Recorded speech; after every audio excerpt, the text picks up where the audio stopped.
Otep à tous, bienvenue sur la chaîne des panafricanistes par essence, par conviction et par excellence. Celle des citoyens kémites, par nécessité et obligation de combat. Nous sommes une chaîne qui n'est guidée que par nos ancêtres et rien que par les ancêtres qui appartiennent à l'égrégore du monde noir. Par conséquent, nous ne croyons en aucun Dieu venu de l'étranger. Toutefois, cette vidéo n'est aucunement destinée à inciter à la haine ou à la violence, car nous menons un combat qui est d'abord et avant tout spirituel, intellectuel et démocratique. Ensuite, il est politique, géopolitique et géostratégique, contre l'impérialisme, le colonialisme, le néocolonialisme et l'endocolonat, qui sont tous qualifiés de crimes contre l'humanité. Nous menons ce combat sur la base du principe fondamental que nous avons hérité de nos ancêtres kémites, qui est celui de la Marat, c'est-à-dire solidarité, vérité et justice. Vous êtes donc en droit de connaître la vérité et nous avons l'obligation de vous dire la vérité, rien que la vérité, afin que justice soit rendue au continent africain. Et ça, c'est notre modeste contribution dans cette noble lutte en faveur de la souveraineté, la dignité, la solidarité et l'unité africaine. C'est exactement ça que nous appelons le panafricanisme. Bien-aimés frères et sœurs, Emmanuel Macron vient de déclarer que son ambassadeur Sylvain Ité était pris en otage à Niamey. C'est faux. Encore une fois. Vous voyez un homme qui ment comme il respire. L'ambassadeur Sylvain Ité n'est pas pris en otage. J'invite les Français et même les Africains qui pensent que Emmanuel Macron dit la vérité, de relire la Convention de Vienne de 1961 sur les relations diplomatiques. L'ambassadeur Ité n'est pas du tout pris en otage. L'ambassadeur Ité se fait harakiri. Ah oui, il se fait harakiri. Il veut se suicider pour sauver Emmanuel Macron au Niger. Parce que Emmanuel Macron est chassé du Niger. Les Français sont chassés, en tout cas la diplomatie française. L'ambassadeur Ité est non grata sur le territoire du Niger. Écoutez bien, le gouvernement du Niger, l'actuel gouvernement du Niger a dit que nous annulons les lettres de créance de l'ambassadeur Ité. Donc, M. Ité, au Niger, il n'est plus ambassadeur. Il n'a plus le statut d'ambassadeur. C'est un clandestin. C'est un sans-papier. C'est pour ça qu'on peut l'arrêter comme un vulgaire voyou. J'explique. Les conventions de Vienne, dans l'article 9, alinéa 1 et 2, notamment l'alinéa 1, qui dit qu'un État a le droit de retirer ses lettres de créance à n'importe quel personnel diplomatique. Et le pays, écoutez bien, le pays accréditant, le pays qui envoie cet ambassadeur, a l'obligation. Déjà, le pays qui l'expulse là, n'est pas obligé de donner des raisons, qu'elles soient valables ou pas, ce n'est pas son problème. Il dit seulement, je ne veux plus de lui, c'est tout, ça s'arrête là. Et le pays qui le fait, qui l'avait envoyé, doit le rappeler immédiatement. S'il ne le fait pas, c'est ce que vous êtes en train de voir là actuellement, au Niger. Emmanuel Macron a refusé de rappeler son ambassadeur qui est non grata sur le territoire nigérien. Les autorités du Niger actuelles ne le considèrent plus comme ambassadeur. Et la justice nigérienne a demandé qu'il puisse être expulsé, manu militari. Le problème qui se pose, c'est que selon les règles diplomatiques que le Niger respecte, écoutez bien, le Niger respecte ces règles, donc le Niger ne peut pas rentrer à l'intérieur de l'ambassade parce que l'ambassade est considérée comme le territoire de la France au Niger. L'ambassade de France, c'est le territoire de la France au Niger. l'ambassade des États-Unis, c'est le territoire américain au Niger. De ce fait, le gouvernement, la justice nigérienne ne peut pas aller le prendre au sein de l'ambassade pour le sortir. Sinon, on l'aurait déjà fait. Ce n'est pas les 5 militaires qui le gardent là qui peuvent faire la guerre contre l'armée nigérienne, vous le savez. Même les 1500 soldats français qui sont là à Niamey, là, ils ne peuvent pas faire la guerre contre l'armée nigérienne. Vous savez très bien, c'est une évidence. Mais le problème, c'est qu'ils n'ont pas le droit d'aller le chercher à l'intérieur de l'ambassade. Donc, eux, ils attendent qu'il sorte de l'ambassade. Et lui, il ne peut pas sortir de l'ambassade. Parce que s'il sort de l'ambassade, il n'est plus sur le territoire français, il est sur le territoire nigérien. Et que par conséquent, les policiers nigériens peuvent l'interpeller, l'arrêter, et puis le prendre, le mettre dans un avion, l'expulser. Voilà ce qui se passe exactement. Voilà ce qui explique la situation de Sylvain Ité. C'est Emmanuel Macron qui ne veut pas respecter les règles diplomatiques. C'est Emmanuel Macron qui viole les règles diplomatiques, en faisant croire que lui, il soutient la démocratie au Niger, lui, au Niger, il soutient Bazoum, mais Emmanuel Macron n'a pas envoyé un ambassadeur auprès de Bazoum. On envoie un ambassadeur auprès d'un État, d'un pays. C'est un gouvernement qui reçoit. Vous comprenez? Ce n'est pas le président. L'ambassadeur n'est pas là pour travailler pour Bazoum. Ce n'est pas un conseiller de Bazoum. L'ambassadeur est là pour renforcer les relations entre le Niger et la France. Maintenant, le Niger dit « nous ne voulons plus de lui ». La France a l'obligation de le faire repartir. Donc, quand Emmanuel Macron dit que c'est parce que il y a eu un coup d'État, donc les militaires qui ont pris le pouvoir ne sont pas légitimes, ils ne sont pas légitimes aux yeux de Macron. Mais personne, même pas les règles internationales, même pas les Nations Unies, ont le droit ou l'obligation de légitimer tel ou tel gouvernement. Ce n'est pas le rôle des Nations Unies. Et oui, ce n'est pas le rôle des Nations Unies. Attendez, je ne comprends pas. C'est-à-dire que ou on est parti à l'école ou on n'est pas parti à l'école. Ce qui est terrible, c'est que les mêmes Français là, qui nous ont appris le droit international, ne comprennent pas les règles en question. Ce sont des ignorants, mais alors, on a l'impression qu'on a affaire à des brutes. Voilà. Ils nous ont appris. Ce sont eux qui ont, Convention de Vienne, là, 61. Les pays africains étaient à peine, ils commençaient à obtenir les indépendances. Donc, ce n'étaient pas des États en tant que tels, ils n'ont pas participé à ça. Ce sont eux qui ont rédigé ça, les Occidentaux.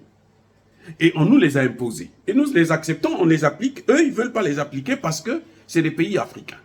Mais attendez, quand Emmanuel Macron dit que les putschistes ne sont pas légitimes, mais Emmanuel Macron devait dire la même chose au Gabon. Tout récemment, hein, c'est après même le Niger, au Gabon.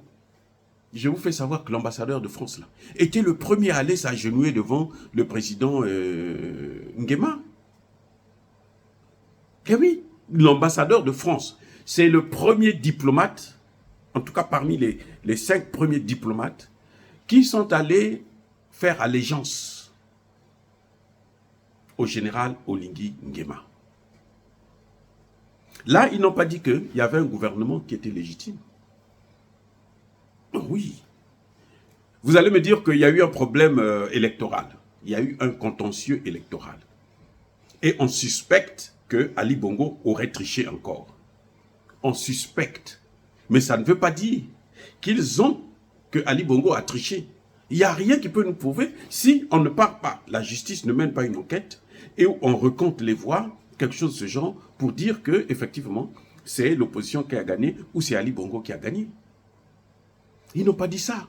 Ils ont déduit tout de suite que non, ce gouvernement-là est bon parce que ce gouvernement-là n'a pas demandé le départ des bases militaires françaises. Voyez le problème? Ce sont des intérêts qui dictent la démocratie occidentale. C'est donc pas la démocratie. C'est l'occidentalisation. C'est le système occidental. C'est tout.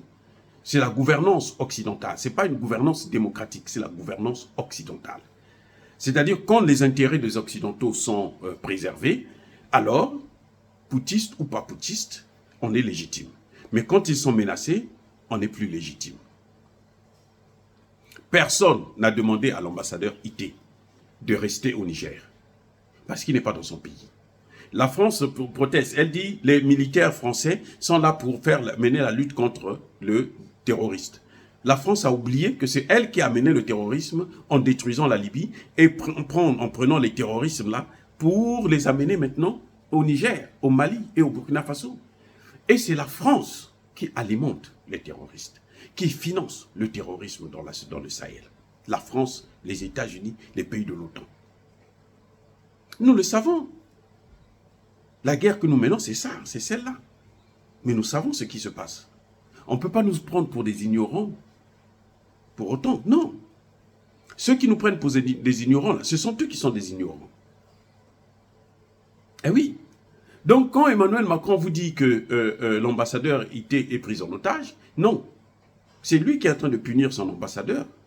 C'est lui qui est en train de sacrifier son ambassadeur. Il y a une autre chose qui dit il se nourrit de la ration alimentaire militaire. Mais encore lui, il a la chance de se nourrir de la ration militaire. Mais les gens que... Vous savez, quand on est allé, nous les Africains, quand on est allé à la Seconde Guerre mondiale, ceux qui ont fini la guerre là, qui ont survécu là, quand ils sont venus à Charonne, là, qui demandaient leur pension, vous savez ce que De Gaulle a fait? De Gaulle les a canardés. Même pas en France, mais au Sénégal. De Gaulle les a tous massacrés, on les a tués, plus de 1600. Donc lui, s'il a la nature, mais il est chanceux. Donnez ça aux Nigériens, là. Qui a demandé à ce qu'on puisse suspendre, fermer les frontières? C'est bien Emmanuel Macron qui a imposé ça à la CEDEAO, puisque c'est lui qui est le vrai patron de la CEDEAO. C'est lui qui a demandé à ce que la CEDEAO puisse prendre des sanctions. C'est même Emmanuel Macron qui veut une intervention militaire. En fait, Emmanuel Macron garde Sylvain Ité là, parce qu'il a l'intention d'intervenir militairement.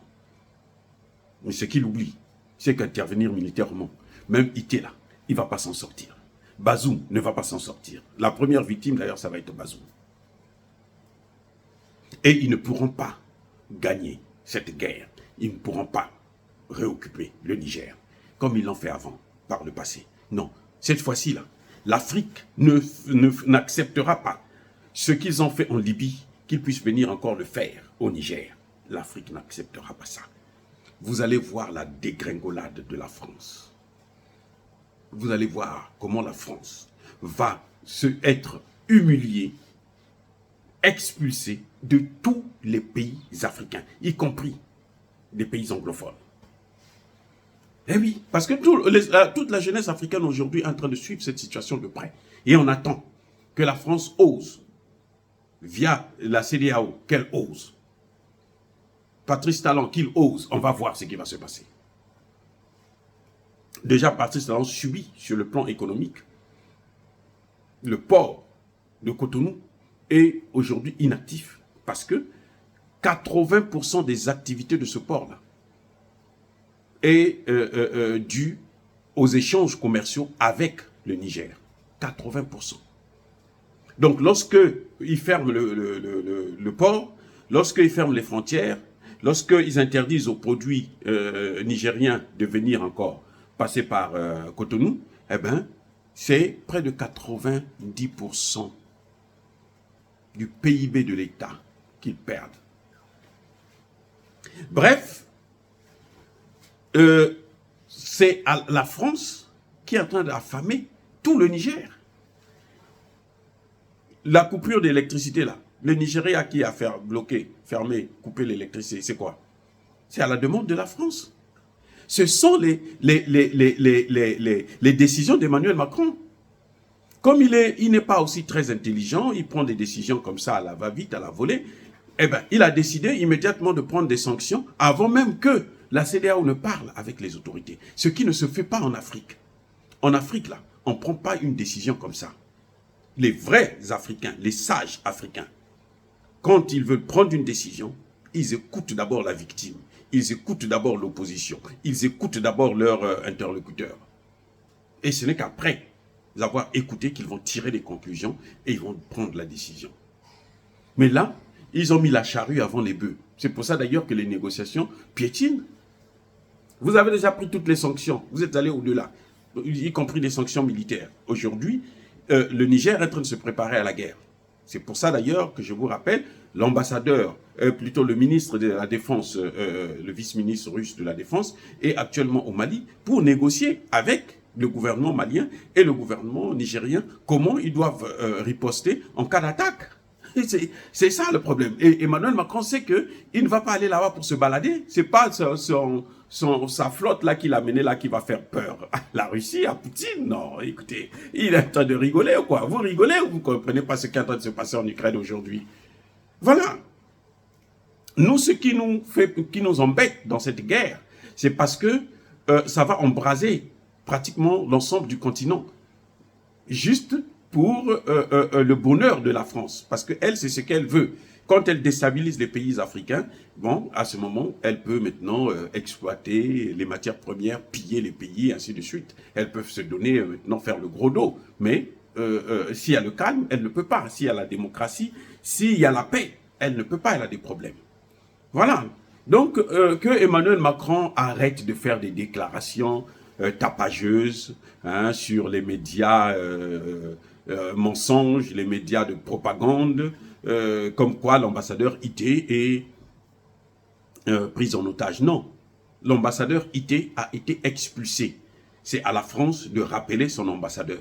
Il n'y a que ça que les Nigériens demandent. La population est toujours dehors, toujours autour de l'ambassade, autour de la base militaire, parce que la population nigériane veut le départ de cet ambassadeur. Il n'a qu'à quitter. C'est lui qui avait dit que l'eau qu'on boit à Niamey vient de l'Europe. Hein. Je ne sais pas si vous vous souvenez de cette phrase qu'il avait lancée, qui avait soulevé un tollé. Voilà, donc c'est le même qui est là, qui continue à jouer aux zigotos. Et Emmanuel Macron veut nous faire croire, il veut faire porter le chapeau aux Africains, aux Nigériens. Non, ce n'est pas les Nigériens. Nous respectons la diplomatie, parce que nous savons ce que ça vaut. Puisque même avant que les Français et les Blancs n'arrivent en Afrique, là, nous, on avait déjà des règles diplomatiques que l'on respectait. Et donc, ce n'est pas la France qui est venue nous civiliser, non. On n'a pas besoin de la France pour être civilisé, nous connaissons déjà ces règles. Les droits de l'homme, nous les connaissons avant même la France.